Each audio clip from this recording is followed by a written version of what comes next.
For over 1,000 years, these walls were the edge of the known world. They were the shield of Christendom and the last living echo of the Roman Empire.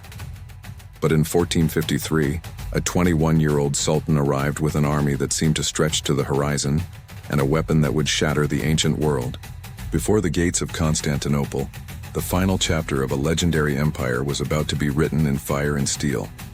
This isn't just the story of a fallen city. It is the story of a battle that slammed the door on the Middle Ages and reshaped our world forever. Number 1. The Fading Eagle and the Rising Crescent.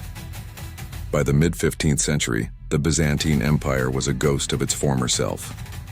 Once a sprawling power that commanded the Mediterranean, it had been hollowed out by centuries of war, political rot, and the disastrous Fourth Crusade in 1204, which saw Western crusaders sack the very city they were supposed to be protecting. The once mighty empire had shrunk to little more than its capital, Constantinople, and a few scattered territories. The city itself, once home to 500,000 people, was now a sad, sparsely populated collection of villages, huddled behind its legendary walls. The Black Death had torn through, taking almost half of the remaining inhabitants, and economic ruin left the city a shell of what it once was.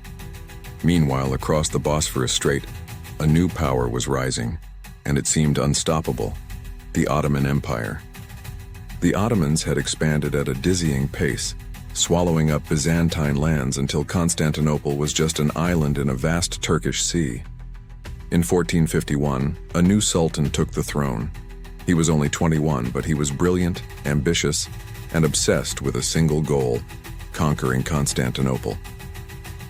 His name was Mehmed II, a man history would come to know as the Conqueror. For Mehmed, taking the city wasn't just a strategic goal, it was destiny. Constantinople held immense symbolic power as the heir of Rome, and its location was the key to controlling all trade between Europe and Asia. Mehmed's father, Murad II, had tried and failed to take the city in 1422. Mehmed was determined he wouldn't fail. He saw the Byzantine Emperor, Constantine XV Palaiologos, as a nuisance, especially after Constantine foolishly threatened to support a rival claimant to the Ottoman throne. With that, the stage was set for a final, epic showdown. Number 2. The Instruments of Conquest. Mehmed began his preparations with cold, strategic genius. His first move was to cut Constantinople off from any hope of rescue. In 1452, he built a powerful new fortress on the European side of the Bosphorus, Rumeli Hisarı, known chillingly as the Throat Cutter. Finished in just a few months, the fortress gave him absolute control of the strait. He could now stop any ship and sink anyone who dared to pass without his say-so. The city's lifeline to the Black Sea was gone. But Mehmed's real game-changer was his embrace of a revolutionary new weapon: gunpowder artillery. The walls of Constantinople, especially the mighty Theodosian walls, were maybe the greatest defensive system ever built, having protected the city for over 800 years.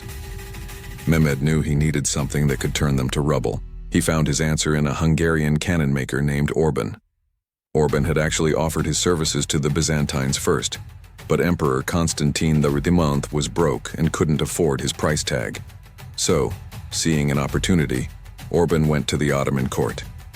Mehmed welcomed him with open arms and gave him basically unlimited funds. When asked if he could build a cannon strong enough to breach the city's walls, Orban famously boasted his weapon could blast the walls of Babylon itself. Working in the Ottoman capital, Orban created his masterpiece in just 3 months: the Basilic Cannon. It was a bronze monster over 27 feet long, and so huge it took 60 oxen and hundreds of men just to move it. It could fire a massive stone ball weighing up to 200 pounds over a mile away, designed to pulverize fortifications. And this wasn't just one cannon. It was the star of an artillery train of nearly 70 guns, signaling a brutal new age of siege warfare. Number 3. The 55-day siege. On April 2nd, 1453, the massive Ottoman army, somewhere between 80,000 and 120,000 strong, arrived before Constantinople. Inside, the odds were beyond grim. Emperor Constantine XI had fewer than 7,000 men to defend 14 miles of walls.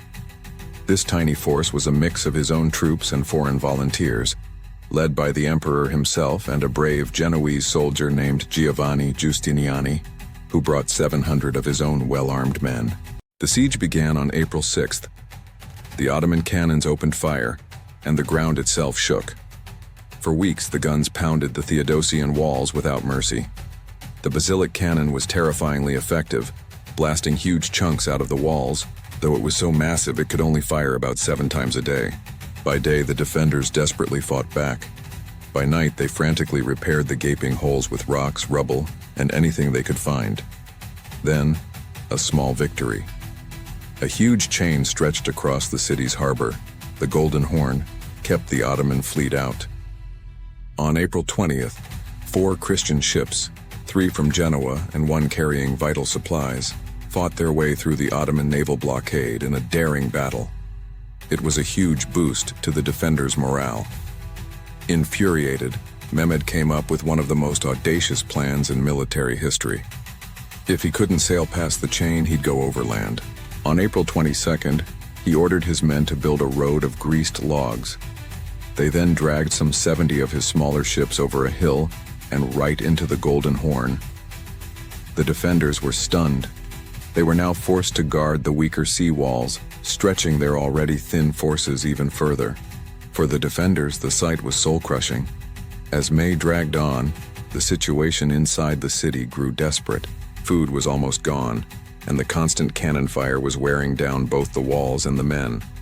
A small ship sent to find a Venetian relief fleet returned with crushing news. No one was coming. Constantine's advisors begged him to escape and fight another day, but he flatly refused. He would stay and die with his city. Number 4. The final assault. By late May, Mehmed knew the city was on the brink. He decided to risk everything on one last overwhelming assault. He made a promise to his soldiers. They would have 3 days to plunder the city as they wished. On May 28th, the cannon suddenly fell silent. The Ottoman camp rested, preparing for the end. Inside the city, an eerie calm took hold. A final mass was held in the great cathedral of Hagia Sophia, where Orthodox and Catholic Christians prayed side by side. Emperor Constantine V rode through the streets, giving a final stirring speech to his men, urging them to fight for their faith, their families, and the glory of their dying empire. He then returned to the walls to take his post. Just after midnight on Tuesday, May 29th, the attack began. The Ottoman army came in 3 waves. The first was made up of irregulars, sent to soak up arrows and exhaust the defenders. They were followed by better-trained Anatolian troops. For hours, the defenders fought with the courage of desperation, somehow holding the line. Then, as the sun began to rise, Mehmed unleashed his ultimate weapon, the Janissaries. These were the elite of his army, and they advanced with terrifying discipline. At that exact moment, disaster struck. The Genoese commander, Giovanni Giustiniani, was badly wounded. As his men carried him from the wall, someone opened a small gate in the inner wall to get him to safety. Seeing their leader fall and a gate swing open, panic erupted. The mercenaries thought the line was broken and fell back. The defense shattered. The Janissaries poured through another small unlocked gate, the Kirkaporta, and overwhelmed the last defenders. Emperor Constantine V, seeing that all was lost, reportedly threw off his imperial robes and charged headfirst into the oncoming storm of soldiers. He died fighting, and his body was never definitively found. Number 5. Aftermath and legacy. With the emperor's death, the defense of Constantinople collapsed. The 1,000-year-old Byzantine Empire was gone. Mehmed the Conqueror rode triumphantly into the city and made it the new capital of his Ottoman Empire, which would soon be known as Istanbul. The fall of Constantinople sent shockwaves across the world. For many historians, this is the event that marks the true end of the Middle Ages. The conquest cemented the Ottoman Empire as a dominant world power, one that would shape southeastern Europe for centuries. The consequences were enormous. With the old land routes to Asia now firmly under Ottoman control, European nations were pushed to find new sea routes to the east. This pressure was a major catalyst for the age of exploration, helping to spark the voyages of explorers like Columbus and Vasco da Gama. that would eventually lead to the discovery of the Americas. Culturally, the impact was just as huge. Greek scholars fled the fallen city, taking with them priceless ancient texts and knowledge. Many settled in Italy, helping to fuel the incredible intellectual and artistic explosion of the Renaissance. The fall of the last piece of the Roman Empire wasn't just an end, it was also a new beginning. The fall of Constantinople is an epic story of ambition, technological revolution, and the incredible clash of empires. If this piece of history grabbed you, hit the like button, subscribe for more deep dives into the past, and tell us in the comments what historical event you want us to tackle next. From the shattered ruins of the Theodosian walls, a new world order was born. The fall of Constantinople wasn't just the conquest of a city, it was the end of an era and the violent birth of another. It's a powerful reminder of how a single event, over just 55 days, can echo through centuries and change the course of human history.